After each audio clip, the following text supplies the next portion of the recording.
चक्षुरुन्मिलितं येन तस्मै श्रीगुरुवे नमः। श्रीचैतन्यमनोभीष्टं स्थापितं येन भूतले स्वयं रूपा कदा मह्यं ददाति स्वपदान्तिकं। वन्देऽहं श्रीगुरो श्रीयुतपदकमलं श्रीगुरून् वैष्णवान् च श्रीरूपं साग्रजातं सगनरघुनाथं वितं तं सजीवं साद्वैतं सावधूतं हरिजन सहितं कृष्ण चैतन्य देवम श्री राधा कृष्ण पदान सगन ललिता श्री विशाखान्वितं च। जय श्री कृष्ण चैतन्य प्रभु नित्यानंद श्री अद्वैत गदाधर शिवासादि गौर भक्त वृंद। हरे कृष्णा कृष्णा कृष्णा हरे हरे, हरे राम राम राम हरे हरे। हरे कृष्णा। सभी का बहुत बहुत स्वागत है नित्य श्रवण की कथा में। हम लोग श्री माधवेंद्र पुरी जी के विषय में सुन रहे हैं और हमने उनकी कुछ लीलाएं सुनी, कैसे गोविंद एक बालक का रूप धारण करके उनको खीर खिलाने आए, दूध पिलाने आए। फिर कैसे श्रीनाथ जी के रूप में वो प्रकट हुए, कैसे उन्होंने उनका मंदिर बनवाया और कैसे उनके लिए गोपीनाथ ने खीर चुराई। ये सब लीलाएं आपने सुनी। तो भगवान की ना आनंद देने की जो शक्ति है उसको अंतरंगा शक्ति कहते हैं, और वो जो अंतरंगा शक्ति है उसके 3 भाग होते हैं, संवित, संधिनी, हलादिनी। अंतरंगा शक्ति क्या होती है? अंतरंगा शक्ति जो होती है वो भगवान की, जैसे भगवान की एक लाइफ है, तो भगवान की लाइफ में क्या-क्या घटना होना है, तो भगवान ने उसको ऐसी पावर दे रखी है कि उसको वो पहले से ही वो उसको डिजाइन कर सकती है। मतलब वो भगवान को आनंद देने के लिए वो क्रियाएं करती है। तो वो अंतरंगा शक्ति भक्तों के हृदय में प्रवेश करके प्रेम की चीजें करवाती है। तो ये जैसे माधवेंद्र पुरी जी है, तो इनके भीतर इनके जीवन अंतरंगा शक्ति के प्रभाव में होता है। तो संवित, संधिनी, हलादिनी उस शक्ति के 3 भाग हैं। ये क्या होते हैं? संवित शक्ति का मतलब होता है कि जो भी चीजें होंगी वो नित्य रहेंगी। संधिनी का मतलब होता है चेतन और पूर्ण ज्ञान, और हलादी मतलब पूर्ण आनंद। तो अब भगवान सपने में आ रहे हैं, भगवान मूर्ति रूप से बात कर रहे हैं, भगवान बालक बन के आ रहे हैं, भगवान कह रहे हैं मैं तुम्हारे लिए मैंने खीर चुरा लिया। ये सब क्या हो क्या रहा है? ये ऐसा होता थोड़ी है। ऐसा तब होता है जब हलादनी शक्ति में आप प्रवेश कर जाते हो। तो सिर्फ ऐसा नहीं है कि सिर्फ माधवेंद्र पुरी जी के साथ ऐसा हो रहा है।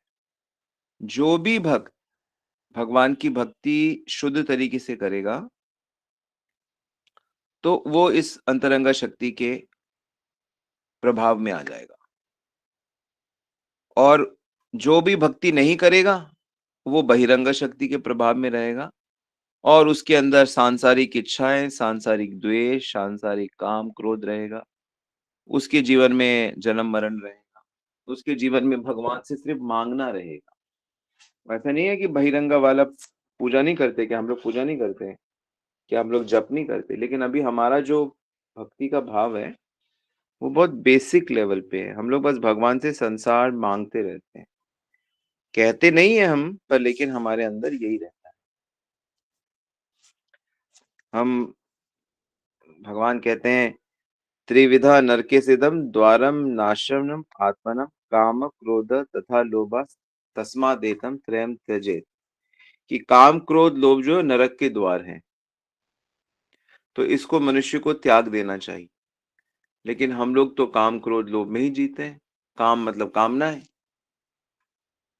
संसार से सुख प्राप्त करने की कामनाएँ हमारे भीतर अनगिनत कामनाएँ प्रवेश हैं। और प्रहलाद से जब नरसिंहदेव कहते हैं कि कुछ वरदान माँगो, तो कहते प्रभु मेरे अंदर कोई कामना थोड़ी है कि मैं वरदान माँगूँगा। कहते नहीं, नहीं माँगो, माँगो। कहते ठीक है, फिर ऐसी बुद्धि दीजिए कि कभी माँगने की इच्छा भी पैदा ना हो। अभी तो मैं माँग नहीं रहा हूँ, पर हो सकता है कि मेरे अंदर ऐसी इच्छा पैदा हो जाए। तो काम नहीं, क्योंकि काम नहीं रहे, कामनाएँ जब तक सांसारिक कामनाएँ नहीं रहेंगी, तभी तो प्रेम जगेगा। सांसारिक और आप किसी की चिंता मत करो, अपने बच्चे की, पिता की, माँ की चिंता मत करो, वो आपके नहीं है, वो भगवान के ही हैं। भगवान ध्यान रखेंगे उनका। आप कौन से होते हो ध्यान रखने वाले? आप तो बस उनको भक्ति की शिक्षा दो। जब छोटा है तो उसको दूध पिलाओ, शक्ति उसका ध्यान रखो, पर एक्चुअली में वो ध्यान भगवान ही रखते हैं। तो अंतरंग शक्ति में आना पड़ेगा। यही भक्ति, उसी को साधारण शब्दों में भक्ति भक्ति कह देते हैं। साधारण शब्दों में वो भक्ति है।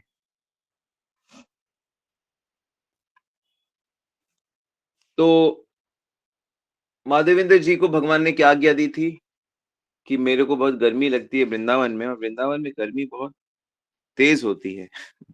वृंदावन में सर्दी भी बहुत तेज होती है और गर्मी भी बहुत तेज होती है। खैर अब तो बहुत लोगों ने एसी वेसी लगाना शुरू कर दिया है, एसी कूलर सब, क्योंकि मनुष्य कमजोर होता जा रहा है, मनुष्य से तपस्या होती नहीं। वैसे प्रभुपाद जी ने ये कहा है कि देखो, अगर आप 4 नियम ही ठीक से पालन करते हो और वैष्णव अपराध नहीं करते और प्रभु नाम चाहे अपने इसी कमरे में बैठ के लो, तो अगर आप अपराध नहीं करते हो, वैष्णव अपराध नहीं करते, गुरु अपराध नहीं करते हो और 16 माला का जाप करते हो और ये 4 नियम, नशा नहीं, जुआ नहीं, अवैध संग नहीं, मांसाहार नहीं और नाम अपराध नहीं और 16 माला का मिनिमम जप और भगवान की कथा श्रवण कीर्तन करते रहोगे और सेवा, तो आपको बहुत जल्दी प्रेम प्राप्त हो जाएगा। इस कलयुग में भगवान को प्रेम प्राप्त करना आसान है, क्योंकि घर में रहते हुए प्राप्त हो जाएगा। आपके फ्लैट में, आप मुंबई में रहते हो तो अपने बिल्डिंग में रहते हुए आपको प्रेम प्राप्त हो जाएगा। लेकिन आपको ईमानदारी से ये नियम पालन करने पड़ेंगे। तो उनको आज्ञा क्या दी थी? उनको आज्ञा दी थी कि आप, मेरे को गर्मी लगती है तो आप जाओ और मलय चंदन, जो जगन्नाथपुरी में नीलाचल में जो चंदन होता है, बड़ा खुशबूदार होता है, बड़ा ठंडा होता है, तो जगन्नाथ जी को लगाया जाता है, तो वैसा ही चंदन मेरे लिए भी ले आओ। तो माधवेंद्र जी जब वहां पहुंचे जगन्नाथपुरी, तो वहां कई भक्तों से उनका मिलन हुआ।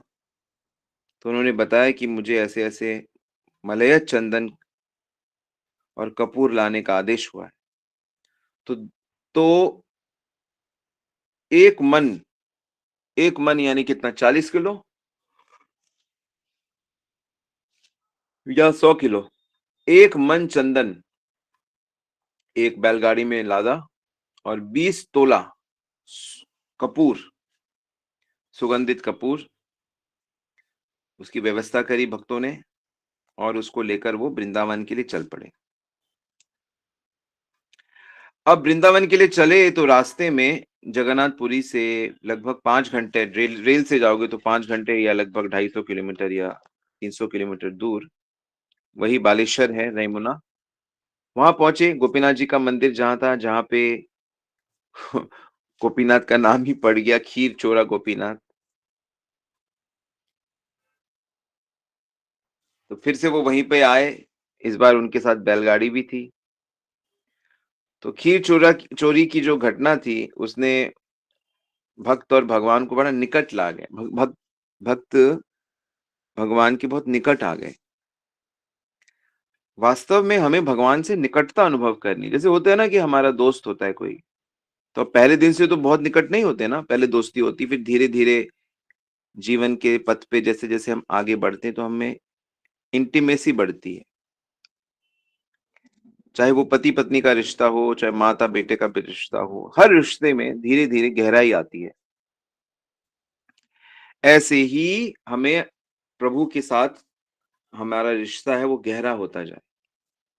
और गहरा कैसा होता है कि हम भगवान की सेवा करते हैं, फिर भगवान हमारे लिए करते हैं, फिर हम उनके लिए करते हैं, फिर हम ऐसे गहरा होता है, विश्वास बढ़ता जाता है एक दूसरे पे, एक दूसरे के प्रति अपनापन बढ़ता जाता है।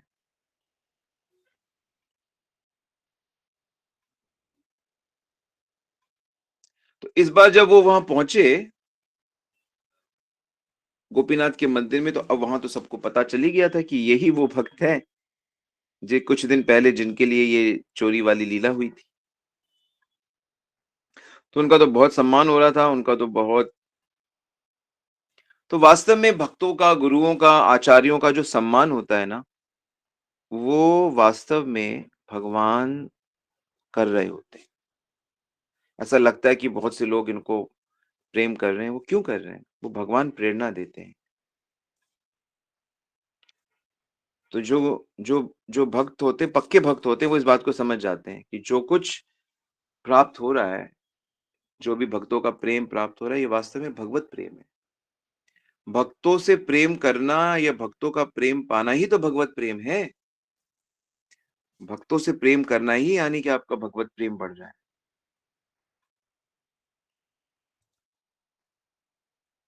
तो उनके दर्शन के लिए तो बहुत भक्त लोग आने लगे, बहुत भीड़ होने लगी।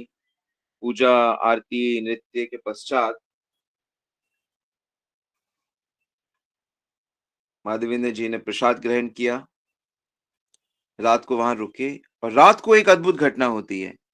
रात को माधवेंद्र जी के सपने में पुनः गोपीनाथ आते हैं। क्या देखते हैं? त्रिभंग रूप में खड़े हैं और मुस्कुराते हैं। मुस्कुराना भगवान की पर्सनालिटी का एक बड़ा मुख्य अंग है। तिरछी नजरों से देखना, चितवन, और सदा मुस्कुराते रहना, हर स्थिति में मुस्कुराते रहते।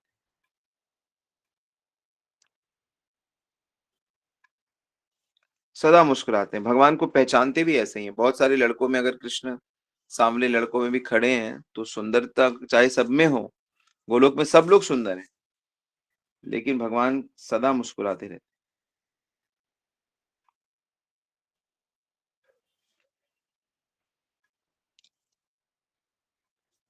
सपने में आके भगवान क्या कहते हैं? कृष्णा कहते हैं, महादेवेंद्र, अब तुम्हें चंदन कपूर लेकर अधिक भाग दौड़ने की जरूरत नहीं है।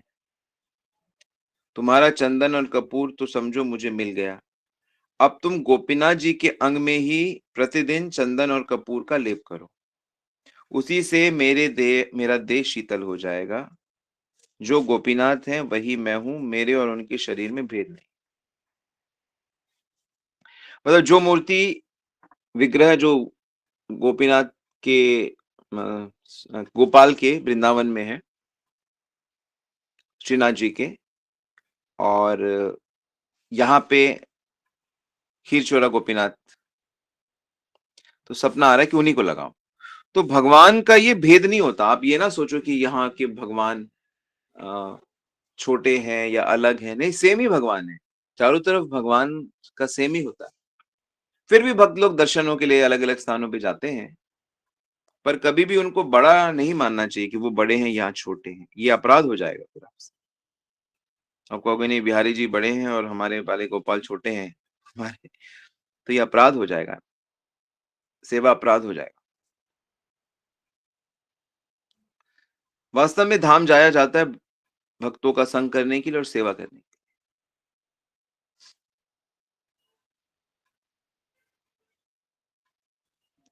तो सवेरे होते ही माधवेंद्र जी ने सारा सपना सुना दिया। पुजारी तो बहुत प्रसन्न हो गए, कितना कपूर, इतना,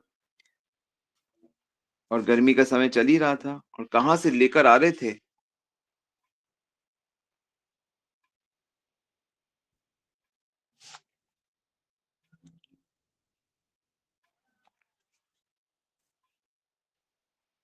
तो फिर उनको भर भर के चंदन और कपूर मिक्स करके लगाने लगे। और ये जो लीला है ये कई दिनों तक चली और ये चली 21 दिनों तक। पूरे शरीर में लेप किया जाता था। तो इसीलिए उस समय में हमारे मंदिरों में ये 21 दिन तक चंदन की ठाकुर जी को चंदन लगाया जाता है, सारे विग्रहों को। तो आप भक्त लोग भी अपने घर में अपने छोटे विग्रहों को गौर निताई हो, राधा कृष्ण हो, सबको चंदन लगाते हैं।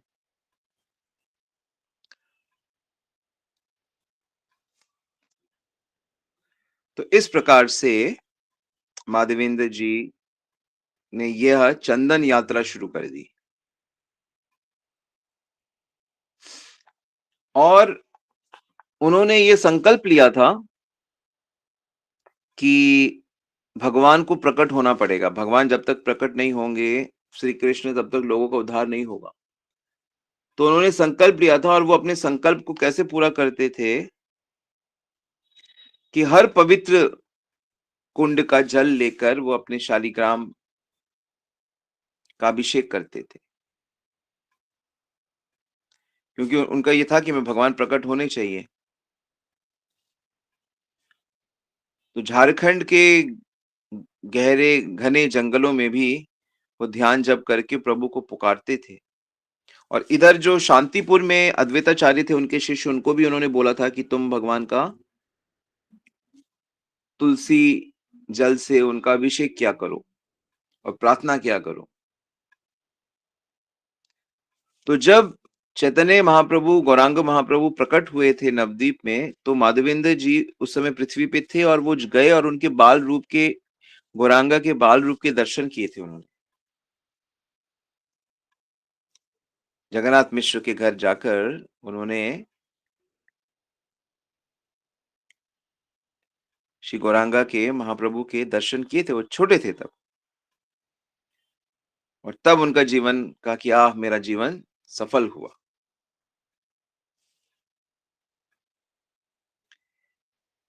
तो इस प्रकार इनके आखिरी समय में जब जीवन समाप्त हो रहा था, तो ये एक श्लोक बोलते थे, अई दीन दयाद्रनाथ हे मथुरा नाथ कदावलोक्य से हृदयम त्वदालोक कातरम दयित भ्रमित किम करोमि हम। कि हे दीन दयालु, हे मथुरानाथ, हे प्राणों से भी अधिक मेरे प्राणनाथ, कब दर्शन दोगे प्रभु? तुम्हारे दर्शन बिना मेरा हृदय कातर हो रहा है। मैं ब्रह्ममयी दशा को प्राप्त हो रहा हूँ, हाय मैं कैसे आपको प्राप्त करूं? और इस प्रकार वो प्रेम अश्रु में रोते रहते थे।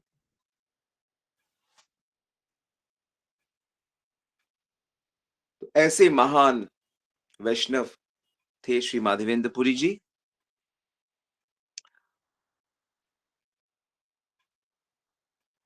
और उनकी भजन स्थली के हम आपको गोवर्धन में दर्शन कराएंगे, सब लोग उनके दर्शन करेंगे। तो जीवन का जो सबसे बड़ा लक्ष्य है वह भगवान का भक्त बनना है। भक्त बनना कोई साधारण पोजीशन नहीं होती। इंद्र, चंद्र जितने बड़े बड़े देवता हैं, वो भी भक्त बनना चाहते हैं। भक्त का मतलब क्या होता है? भगवान से अशेष लगाव, बहुत ज्यादा लगाव। कैसे होता है ये लगाव? कि बड़े सिंसियरली, बड़े ध्यान से लगातार भगवान के बारे में, तस्माद एकेन मनसा भगवान सात्विताम पति श्रोतव्य कीर्तितव्यश्च ध्येता पूज्यश्च नित्यदा। कि एकाग्र मन से भगवान के बारे में सुनना चाहिए, कीर्तन करना चाहिए, उनका ध्यान करना चाहिए, आराधना करनी चाहिए, तब जाके उनसे लगाव हो जाता है। सब कुछ ठीक हो जाता है। सारे कर्म वरम जितने भी हैं, सब ठीक हो जाता है। भगवान की कथा सुनने से भगवान हृदय में घुस जाते हैं और हृदय में जाकर वो विधनोति सुहस्रिताम, हृदयंतस्थो है भद्राणी, उस हृदय में रहने वाली सारी गंदगी को ठीक कर देते हैं। तो भगवान को इनवाइट करना पड़ेगा हमें अपने हृदय में। तो भक्त बनना सबसे महत्वपूर्ण है।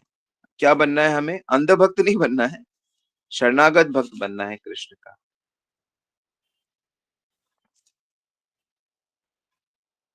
तो ये टीचिंग है जो आप लोगों को सीखनी है। ओके, सो आज हम यहीं रुकते हैं, फिर कल एक नए कॉन्सेप्ट के साथ डिस्कशन करेंगे। किसी का कोई प्रश्न है तो आप पूछ सकते हैं।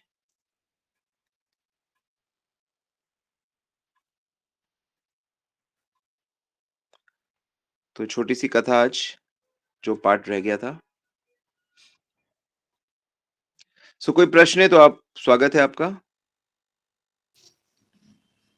हरे कृष्णा प्रभु जी, धन्यवाद, प्रणाम प्रभु जी। ये अंध भक्त नहीं और शरणागत भक्त बनना चाहिए, तो शरणागति और अंध भक्ति में प्रभु जी क्या फर्क है? मोटा मोटा थोड़ा सा समझा दीजिए प्रभु जी, नहीं, प्लीज। अंध भक्त का मतलब होता है कि वो फिलॉसफी नहीं जानते। जिसका भी भक्त बनना है उसका क्या सिद्धांत है, वो किस डायरेक्शन में हमको लेके जा रहे हैं। बस हमारे किसी ने कुछ फेवर कर दिया तो हम उसके अंध भक्त बन गए। नहीं, उसका फिलॉसफी क्या है, वो फिलॉसफी शास्त्रों द्वारा, गुरु द्वारा प्रमाणित है कि नहीं। शरणागत तब हुआ जाता है, नहीं तो ज्यादातर जो नुकसान है वो अंधभक्ति तो पहुंचाते हैं। अंधभक्त होंगे तो वो जिस तरफ मोड़ दो वो तो खून खराबा कर देंगे। ब्रेन वॉश होते हैं वो। समाज में जितने भी उपद्रव होते हैं इन्हीं ऐसे ही लोगों के द्वारा तो होते हैं। लेकिन जो शरणागत भक्त होते हैं, जो सिद्धांत समझते हैं और सही गुरु और सही उसमें शरणागत होते हैं, वो डिविनिटी। जैसे कितने सारे पुलिस वाले हैं जो विदेशों में भी अप्रिशिएट करते हैं कि नहीं, हरे कृष्ण भक्त लोग चाहे इनका कितना ही बड़ा प्रोसेशन हो, ये कभी कोई उपद्रव नहीं करते। नहीं तो जब कभी कोई बड़ा ग्रुप इकट्ठा होता है तो वो उपद्रव कर देता है, लड़ाइयां हो जाती हैं, चोरी हो जाती है, लूटमार हो जाती है। तो इसलिए हम लोगों को शरणागत होना है, समझकर प्रोसेस में, गुरु में, वैष्णवों में शरणागत होना है भक्ति में। ओके। यस प्रभु जी। ये प्रभु जी, एक छोटा सा क्वेश्चन और था प्रभु जी। आप जब कीर्तन करते हैं तो हम क्या अपने मन में क्या विचार लाए उस समय जब कीर्तन कर रहे हैं? कीर्तन ये फॉर द बहुत pleasure of Krishna and for the pleasure of devotees. कि मेरे कीर्तन से कृष्णा को सुख मिले, गौरांगों को सुख मिले, भक्तों को सुख मिले। तो प्रभु जी, हम जब कीर्तन करते हैं तो आप क्या फील करते हैं प्रभु जी? कि मतलब हम मन में क्या सोचते हैं? भगवान की आप छवि लाते हैं या फिर हम लीला चिंतन करते हैं कीर्तन करते मैं तो हुए? ये सोचता हूँ कि कृष्ण मेरे सामने बैठे हुए हैं, डांस कर रहे हैं। अरे वो ठीक है प्रभु जी, ठीक ठीक। जब मैं धीरे कीर्तन करता हूँ तो मैं सोचता हूँ वो उसमें झूम रहे हैं। मैं तो इस भाव से कीर्तन करता हूँ कि जहां पे मैं कीर्तन कर रहा हूँ, अगर दिन में कर रहा हूँ तो इस समय कृष्ण कहाँ पे हैं, वो वहां पे बैठे बैठे मेरा कीर्तन सुन रहे हैं। क्योंकि कृष्ण का कीर्तन वहां तक पहुंचेगा जहां तक आपका मन पहुंचेगा। तो अगर आप अपने मन में श्री कृष्ण को रखोगे कि अभी कृष्ण राधा कुंड में सखियों के साथ मेरा कीर्तन सुन रहे हैं, तो कृष्ण कीर्तन सुनेंगे आपका, क्योंकि आप उनको सुनाने के लिए कीर्तन कर रहे हो। आप कीर्तन कर रहे हो कि मैं महाप्रभु नृत्य कर रहे हैं, नित्यानंद नृत्य कर रहे हैं, तो आपका कीर्तन महाप्रभु नित्यानंद सुनेंगे, नृत्य करेंगे। और आप उसको देख पाओगे जब आपके अंदर वो भाव सच्चा होगा, आपका मेडिटेशन पक्का होगा। तो क्योंकि आंखें तो वही देंगी ना। वो अगर हमारी चिंतन से प्रसन्न है, हमारी सिंसेरिटी से, तो उस अंदर के दरवाजे खुल जाएंगे और किसी को पता नहीं लगेगा। और किसी को पता लगने की जरूरत भी नहीं है। ऐसे ही होते अलग, और भक्तों के अनेक अनेक भाव होते हैं। तो ये तो कुछ एक मुख्य भाव मैंने आपको बताए। तो इस भक्तों को इस भाव से कीर्तन करना चाहिए कि मेरा ये कीर्तन से गौरांगा प्रसन्न है, राधा रानी इस कीर्तन को सुन रही हैं, झूम रही हैं, और भक्त लोग इसमें आनंदित हो रहे हैं। इस भाव से कीर्तन करना है। ओके।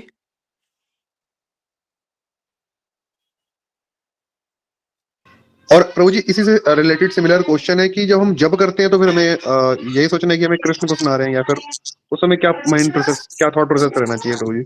जप में जो होता है वो कॉन्शियसनेस की होती है कि हमारे हृदय के जो कल्मश हैं वो शुद्ध हों।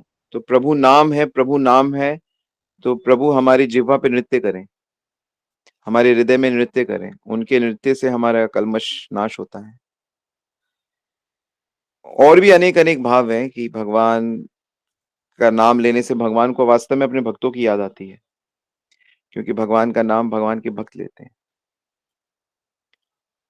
तो उसमें मूल भाव ये रहता है कि प्रभु मैं बहुत फँस गया हूँ, अई नंद तनुज किंकरम पतिताम विस्मय। मैं अभी गिर गया हूँ, मेरे को उबारो यहाँ से, मेरी चेतना ठीक करो, मैं आपका आपकी सेवा लायक बन सकूँ। तो मैं आपकी सेवा प्राप्त कर सकूँ, इस भाव से चैंटिंग किया जाता है। तो उसमें बाधक क्या है? उसमें बाधक हमारा जो अ, हमारी जो दुर्वासनाएँ हैं, जो आसक्तियाँ हैं, यही तो बाधक है। तो उसी को प्रेफुल मूड में चैंट किया जाता है, जप किया जाता है। चैंटिंग इज़ सिंसियर प्रेयर्स, अपने अपनी कॉन्शियसनेस ठीक करने के लिए। ठीक है? Yes Prabhu ji, thank you so much Prabhu ji. So note कर लें इन पॉइंट्स को, और उसको मेडिटेट करें और अपना बना लें। ओके, नवीन प्रभु का क्वेश्चन है, क्या ये विडो डाइवोर्स होना लिखा होता है? क्या भगवान की इच्छा से होता है? स्पेशली इन डाइवोर्स केसेस, इसमें आप दूसरों को दुःख देते हैं, इसमें हम कैसे समझना चाहिए कि इसका प्रायश्चित कैसे करना चाहिए? क्या ये पाप करते हैं? देखो भाई, ये जो डाइवोर्स का कॉन्सेप्ट है, अगर कोई पति पत्नी, हमारे एक तो वैदिक शास्त्रों में हमारे डाइवोर्स का कॉन्सेप्ट है नहीं। शादी जब भगवान के सामने, अग्नि के सामने, गुरु के सामने शादी हो रही है, तो उसमें देखो डाइवोर्स का कॉन्सेप्ट नहीं है। हो सकता है कि पति आसुरिक हो, बहुत ही भयानक हो, तो उससे दूर रहा जा सकता है, अपने मायके में रहा जा सकता है, उसको सुधरने का मौका दिया जाता है, लेकिन डाइवोर्स का कॉन्सेप्ट नहीं है हमारे, और ना ही रीमैरिज का कॉन्सेप्ट है। क्योंकि हमारे शास्त्र ये कहते हैं कि जो लाइफ है उसकी परफेक्शन भगवत प्राप्ति में है, और स्त्री को या पुरुष को विवाह करके संतान उत्पन्न करना है, और फिर संतान को भक्त बनाना है, और खुद भी भक्ति करनी है, और मूलतः स्त्री को सुरक्षा मिलती है। तो कोई ऐसे अनफॉर्चुनेट है जिसकी लाइफ में ऐसी घटना घट गई है, तो नेचुरली ये स्वाभाविक है कि ये हमारे पुराने कर्मों के फल हैं। तो मॉडर्न, अगर चलो ये पुरानी बात हो गई, अब हम नए परिप्रेक्ष्य में देखते हैं, जो प्रेजेंट सिचुएशन में हम जी रहे हैं, जैसे समाज में हम जी रहे हैं। तो अब सवाल है कि यहाँ क्या करना चाहिए? तो यहाँ पर हमें क्या करना चाहिए? हमें यहाँ पे अपने गुरु का आदेश मानना चाहिए कि हमारे गुरु हमारे लिए क्या निर्देश करते हैं, कि आप अगर आपका पति या पत्नी दूषित हैं, या जो भी समस्या है, तो अलग रहना है तो अलग रहो, और उसमें आपको क्या रीमैरिज करना है कि नहीं करना, तो उसका डिसीजन वो गुरुदेव, अगर आध्यात्मिक गुरु हैं तो उनकी परमिशन पे लेना होना करना चाहिए, क्योंकि फिर वो ओनस जो है, जिम्मेदारी उनकी होती है। तो खुद क्या करें, खुद कैसे ये भारी जिंदगी काटें? आप कृष्ण से प्रेम करिए, आप कृष्ण से मैरिज कर लीजिए, आप भक्ति करिए। और ये वास्तव में अगर आप एक दूसरे एंगल से देखोगे ना, ये बहुत बड़ी कृपा है वास्तव में। घर गृहस्थी की बहुत बड़ी झंझट होती है मनुष्य को, वो उसी से उबार नहीं पाता है, वो बचपन मतलब बुढ़ापे तक उसके बंधन बढ़ते जाते हैं। तो ये तो मनुष्य की समझ के ऊपर होता है। मुझे जितने शास्त्र समझ में आए हैं, मुझे यही पता लगा है कि हर सिचुएशन चाहे जैसी भी है, वो कृपा ही है। उसको कृपा के रूप में ही लेना चाहिए। कोई आपके साथ है या आपका साथ छोड़ रहा है, दोनों कृपा है। धनवान बने तो कृपा है, गरीब बने तो और कृपा है। धन लुट गया और कृपा है। हर सिचुएशन में भगवत कृपा मानते हुए भजन करना चाहिए, और अपनी परिस्थितियों को श्री कृष्ण पे छोड़ देना चाहिए। ये सही कॉन्शियसनेस है। जाय विधि राखे राम ताय विधि रही। तो इन जनरल केस अगर आज के संदर्भ में मैं यही कहूंगा कि अपने गुरु पे छोड़ देना चाहिए, और अगर जीवन में गुरु नहीं है तो फिर प्रेजेंट जो माता पिता हैं उन पे छोड़ देना चाहिए, फिर वो जैसा कहें वैसा करना चाहिए। माता कह रही है, पिता कह रहे कि नहीं आपको उसी सिचुएशन में रहना है, उसको सहना है तो सहना चाहिए। वो कह रहे नहीं छोड़ दो, ये है। तो वो तब जब पति बिल्कुल ही अत्याचारी हो जाए, बहुत मारे पीटे, कुछ करे। तो जनरली ऐसा होना तो नहीं चाहिए, लेकिन कभी-कभी ऐसा आसुरिक हो ही जाता है। Have I made my point clear?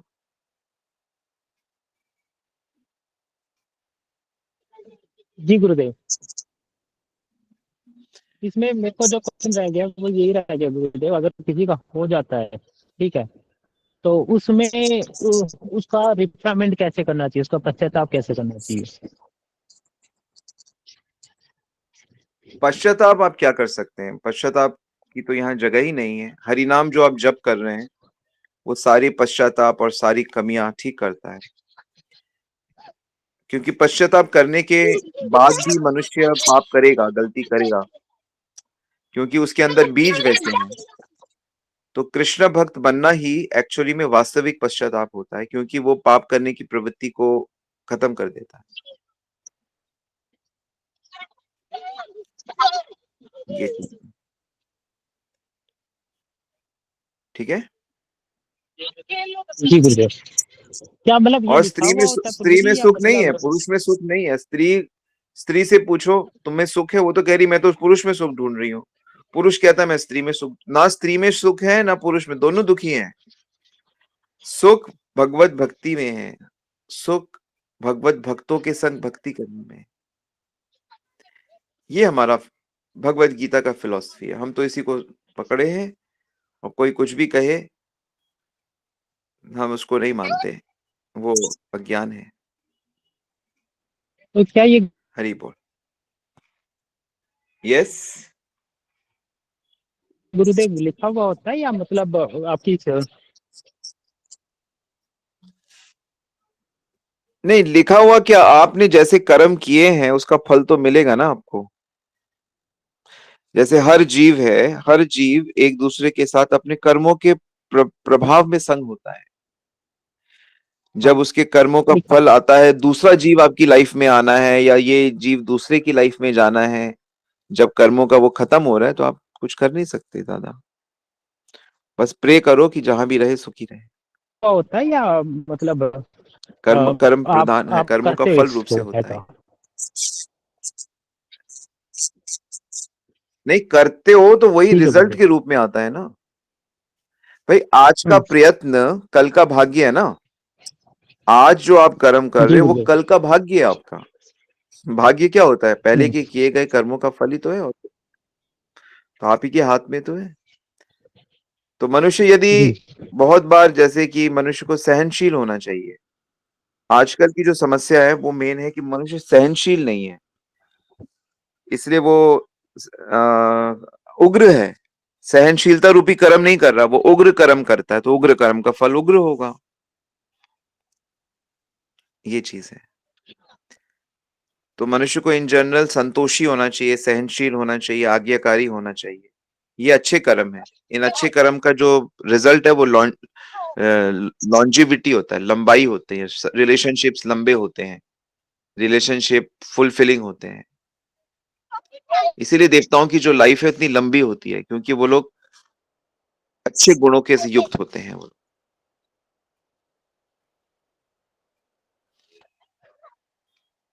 ठीक है। हरे कृष्ण प्रभु जी, दंडवत प्रणाम। यस प्रभु। प्रभु जी, जो फिर माधवेंद्र जी, जब मैं क्लास स्टार्ट हुई थी तो आपने बताया कि माधवेंद्र जी चाहते थे कि लाइक भगवान प्रकट हो, और इसलिए फिर वो गंगा जल और उसमें तुलसी दल डाल के हमेशा प्रे करते थे।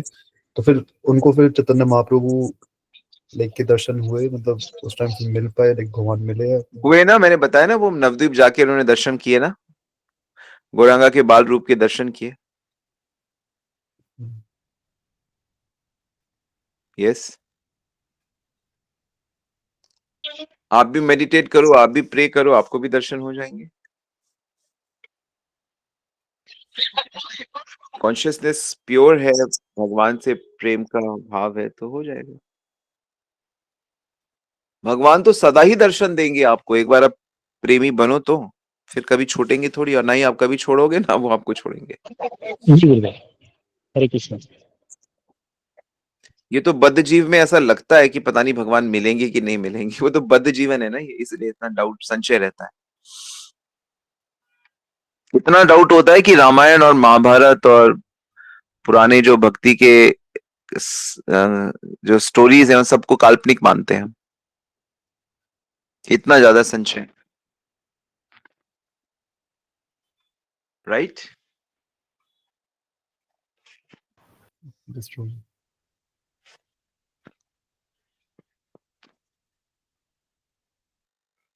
मैं अपनी तरफ से ये राय देना चाहूंगा सबको कि आप जो जो लोग 16 माला करते हैं पहले उनके लिए, तो उनको ये एक टाइम निश्चित करना होगा कि इस टाइम तक मैं 16 माला कर लूंगा, और उसके लिए प्रयास करो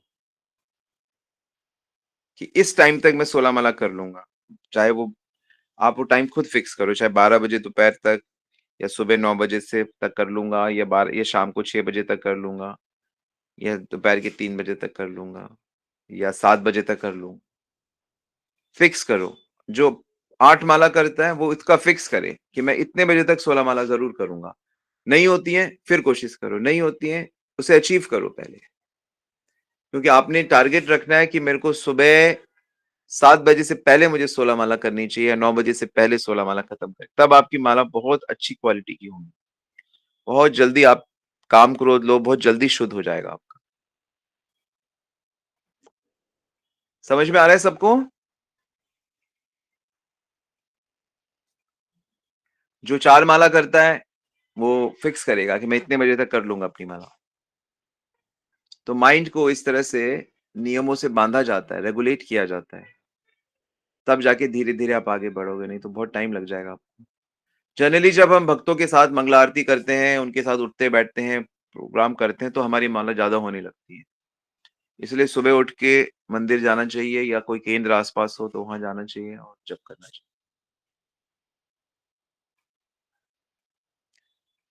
कलयुग नाम आधार है, नाम मतलब चैंटिंग करना, और अगर आप चैंटिंग ही ठीक से नहीं कर रहे हो, रात के 10 बजे 11 बजे तक करते हो, फिर कभी कहते हो कि थक गए अभी कल करेंगे, कल भी थक जाते हो फिर कहते परसों करेंगे इस तरह प्रोक्रेस्टिनेट प्रोलॉन्ग करते रहोगे तो फिर वीकनेस आएगी, वो दृढ़ता नहीं आएगी, वो सुख नहीं आएगा, भार लगने लगता है।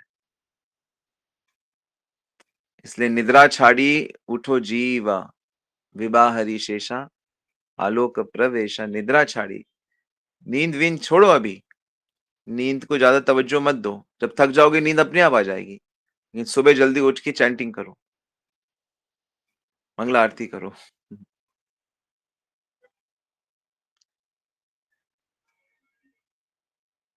इसीलिए आपकी लाइफ में कोई ऐसा होना चाहिए जो आपको रेगुलर जगाता रहे, जो आपके लाइफ को देख सके, और यही जनरली गुरु और शिक्षा गुरु का कार्य होता है कि वो आपकी लाइफ को देखता रहता है पास से। ये नहीं कि बहुत दूर गुरु बैठा है, और ऑफ कोर्स वो अंतर्यामी होते हैं, लेकिन बहुत दूर है, आपको उनको नहीं पता आप क्या कर रहे हो, आपको नहीं पता वो क्या कर रहे हैं, तो प्रोग्रेस धीरे होती है बहुत।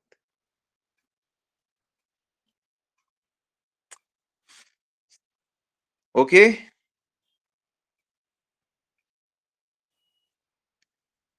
ठीक है, तो आज हम यही रुकते हैं। Thank you very much. Srila Prabhupada की जय, श्री गुरु महाराज की जय, श्री माधवेंद्र पुरी की जय, समस्त भक्तों की जय। गौर प्रेमानंदी हरि।